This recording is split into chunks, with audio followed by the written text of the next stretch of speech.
birds. Just a few.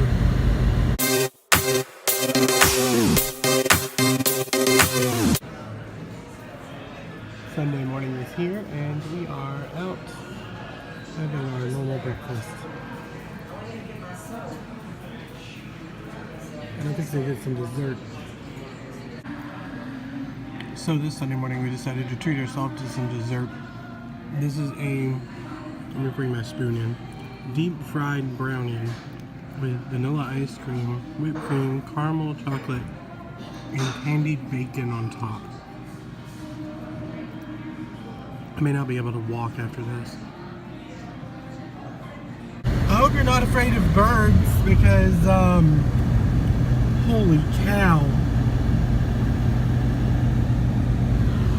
That was a few birds. Just a few. So we decided to go ahead and go to the grocery store to round out Sunday, and apparently we're going to get snow in the next few days as there is not a single regular gallon of milk. I bet the bread aisle is just as empty.